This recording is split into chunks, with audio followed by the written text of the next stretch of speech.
அவனுக்கு நன்னா பண்ணான் அப்படின்னு தன் திருவுள்ளத்தில் நினைச்சுட்டு ராமானுஜர் இடத்துல செய் போச்சு. உடையவர் வேகமாக ஓடி வந்தார், விழுந்து சேவிச்சார். சுவாமி தேவர் இடத்துல ஒரு விண்ணப்பம்னார்.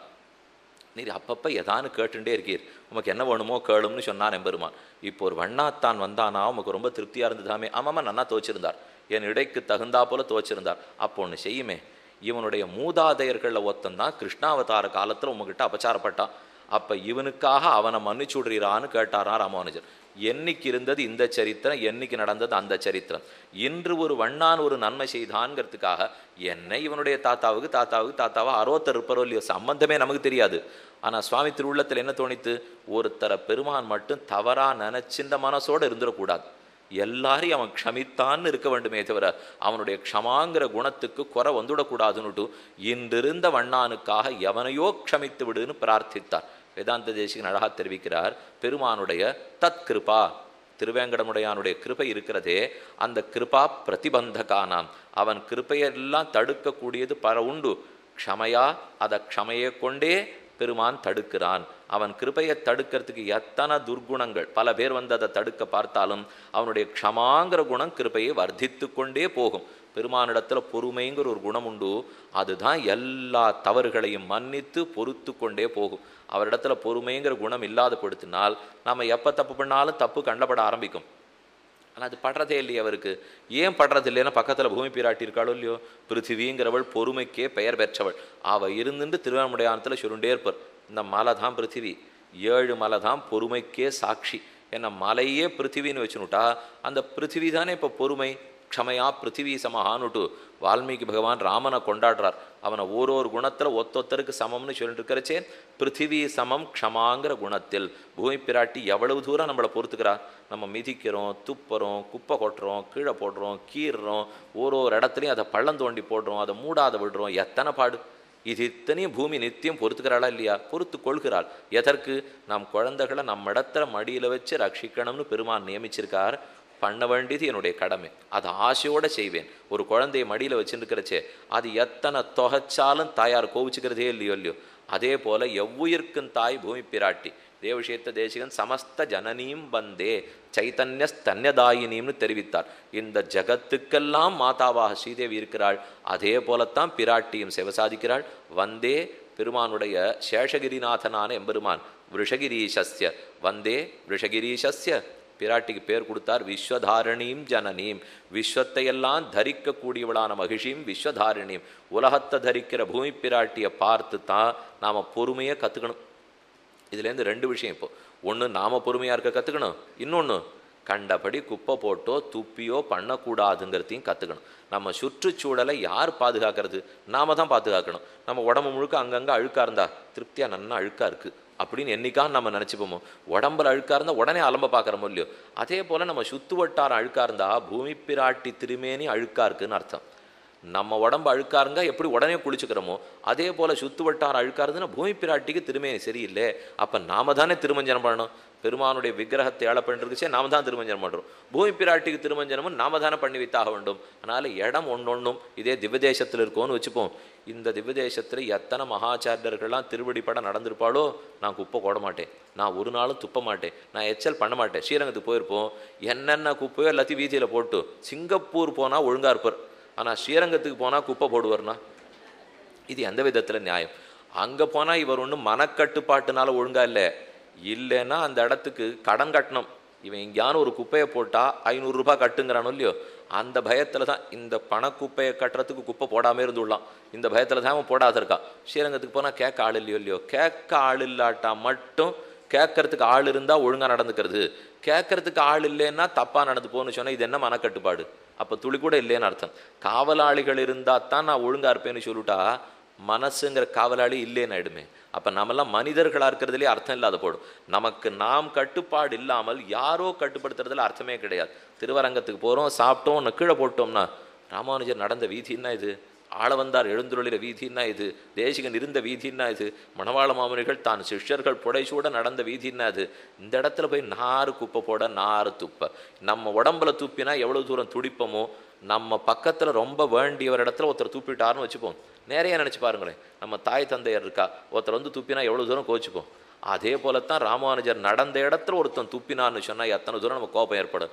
ஆக பூமி பிராட்டியின் இடத்துல இருக்க வேண்டிய அன்பு, அவள் பொறுமையை துஷ்பிரயோகம் பண்ணாமல் நாம் புரிந்து கொள்ள வேண்டும். நாமும் பொறுமையோடு இருந்துக்கணும்.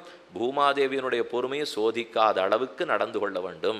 க்ஷமா புஷ்பம் விசேஷதா என் 4வது புஷ்பம் பார்த்தோம். அஹிம்சா பிரசமம் புஷ்பம், புஷ்பம் இந்திரிய நிகிரஹ, 3வது சர்வபூத தயா புஷ்பம், க்ஷமா புஷ்பம் விசேஷதா, தபஹா ஞானம் புஷ்பம், தபப் புஷ்பம், தியானம் புஷ்பம், ததைவச்ச. அடுத்து 3 புஷ்பங்கள். ஞானம் புஷ்பம், அறிவு முக்கியமான புஷ்பம். எதை பற்றின அறிவு? இது நாற்காலி, இது கடிகாரம், இது சால்வே, இந்த அறிவெல்லாத்தையும் புஷ்பம்னே அது சொல்லலை. பகவத் விஷய அறிவு, ஆத்ம விஷயமான அறிவு. இந்த ஆத்மா தேகத்தை காட்டிலும் உயர்ந்தவன்கிற அறிவு, நான் ஆத்மாங்கிற அறிவு, நான் சரீரம்னு தெரிஞ்சுக்காமல் இந்த உடம்பையே பார்த்துட்டு இருக்கிற அறிவை விட்டுட்டு ஆத்தியாத்மிக சிந்தனம், இதை ஒத்தொத்தரம் அவசியம் வழக்கத்திலே கொண்டு வர வேண்டும். நாம் தேகத்தை பற்றியே யோசிச்சுடுறோம். ஒரு நாளைக்கு ஒரு 5 நிமிஷமான அவகாசம் எடுத்துட்டு நாம் ஆத்மா ஆத்மா ஆத்மான்னு நினச்சிக்கணும். நாம்ங்கிறது ஆத்மா தான், நான்கிறது ஒரு நாள் சரீரமாக மாட்டேன். நான் என்னுடைய ஆத்மான்னு சொல்லிடல, அதுவே தப்பு. என்னுடைய சரீரன்னு தான் சொல்ல முடியும். என்னுடைய ஆத்மானா நானே தான் ஆத்மா. அப்புறம் என்ன என்னுடைய ஆத்மா? ஆத்மான்னு சொல்லணும்னா பகவானுடைய ஆத்மான்னு சொல்லலாம். என்னுடைய ஆத்மாங்கிற வார்த்தையே வரக்கூடாது.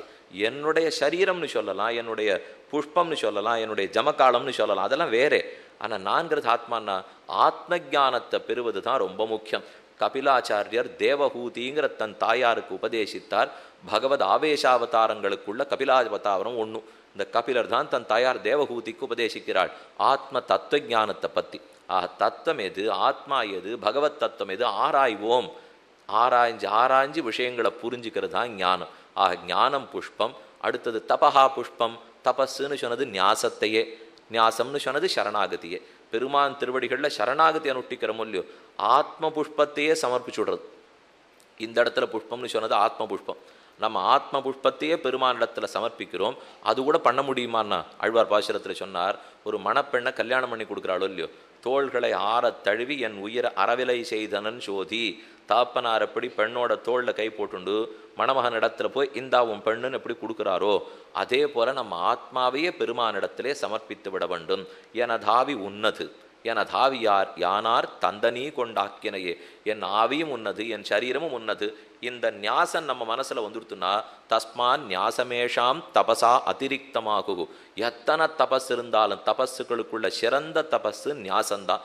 ஞாசத்தை தான் சரணாகதின்னு சொல்லுகிறார்கள். ஆத்ம புஷ்பத்தையே சமர்ப்பித்து விட வேண்டும். அடுத்த புஷ்பம் பார்த்துட்டோம். இனி 7வது புஷ்பம் தியானம் புஷ்பம். தியானம்னால் நெஞ்சால பெருமானை ஏகாந்தத்தில் நினைக்கிறது. அது ரொம்ப நல்லதெல்லாம் நமக்கு பண்ணும். நம்ம மனசு சுத்தமாக இருக்கணும் இல்லையோ, மனசில் அழுக்கு அடைச்சுட்டே இருக்கு. இந்த வண்டி ஓட்டுட்டே போகிறோம், ஓட்டுறச்சே அதில் போட்டிருக்கிறது சில நேரம் அப்படி இப்படி அடைச்சிக்கும். அடைச்சுட்டா வண்டி சரியாக ஓட தட் தட் தட்டுன்னு நின்றுபடும். உடனே அதுக்குன்னு இருக்கிற பழுது பார்க்கறவர்கிட்ட அழைச்சின்னு போனோம்னா அவர் எடுக்கிறார், தட்டுன்னு போட்டு தட்டுவார், ஜலத்தை கொட்டி அலம்புவார், உள்ளே இருக்கிறது எல்லாத்தையும் காற்றை போட்டு அடித்து நகத்துவார், உள்ளே இருக்கிற அழுக்கெல்லாம் போனோடனே ரொம்ப ஒழுங்காக வண்டி ஓட ஆரம்பிக்கும். இந்த மனசு அதே போல தான். அப்பப்போ நிறைய அதில் இருக்கிற ஓட்டையிலெல்லாம் அழுக்கு அடைச்சிடணும். இந்த அழுக்கை நம்ம தள்ளி விட்டுட்டே இருக்கணும். இந்த அழுக்கை கழுவறதுக்கு தான் தியானம்னு விதிக்கிறார்கள். நாம் ஏகாந்தத்தில் அமர்ந்து பெருமானை பற்றி நினைத்தால் தியானம், நினைத்தாலே போதும்.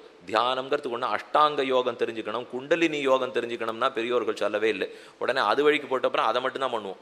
இது வர்றதுக்கு ஆள் இல்லாத போடும். அதனால் பகவத் விஷய தியானம்னு சொன்னால் நினைப்பே அமையும். ஆழ்வார் பாசுரத்தில் சொன்னார், சித்த மத்தொன்னில்லை சுருங்கச் சொன்னோம் மாநில தெவ்வுயிருக்கும். சித்த வேண்டா சிந்திப்பே அமையும். வேறொன்றும் நீங்கள் நினைக்க வேண்டிய தேவையில்லை. சுருங்க சொல்கிறேன், உங்களுக்கு ரொம்ப சங்கிரகமாக சொல்கிறேன், சிந்திப்பே அமையும். பெருமான நினைத்தீர்களன்னா போரும். நினமின் நெடியானைன்னு தெரிவித்தாள் ஆழ்வார். நினைத்தால் நினைத்த மாத்திரத்தில் பக்கத்தில் வந்துடுவார். எண்ணிலும் வரும்னு ஆழ்வார் பாசுரம். என் தகப்பனார் வேடிக்கையாக ஒன்று சொல்லுவார், எண்ணிலும் வரும்னா நினைத்தா வருவன்னு தான் அர்த்தம். நினைத்த மாத்திரத்தில் கஜேந்திர ஆழ்வானுக்கு வந்தார், நினைத்த மாத்திர பிரகலாதனுக்கு வந்தார், நினைத்த மாத்திரத்தில் நமக்கும் வருவர். அந்த நினைவை சொல்லலையாம். என்ன அந்த நினைவெல்லாம் நமக்கு வந்துடுத்துன்னா நாமே எப்படி இருக்கோம். அதனால் அவ்வளவு தூரம் வசதியாக நினச்சிக்க வேண்டாம். எண்ணிலும் வரும்னா எண்ற மொழியும் 1 2 3 4 5 6. நாம் ஒரு வண்டி பஸ்ஸு பிடிச்சி எங்கேயோ போகணும், அதுக்காக போய் நின்றுந்தோம். நமக்கு வர வேண்டியது 26வது எண்ணிக்கை பஸ்ஸு. அதுக்காக காத்துட்டேன், வந்துடுத்து. 24 வந்தது, 25 வந்தது, இப்போ 26 வந்துடுத்து.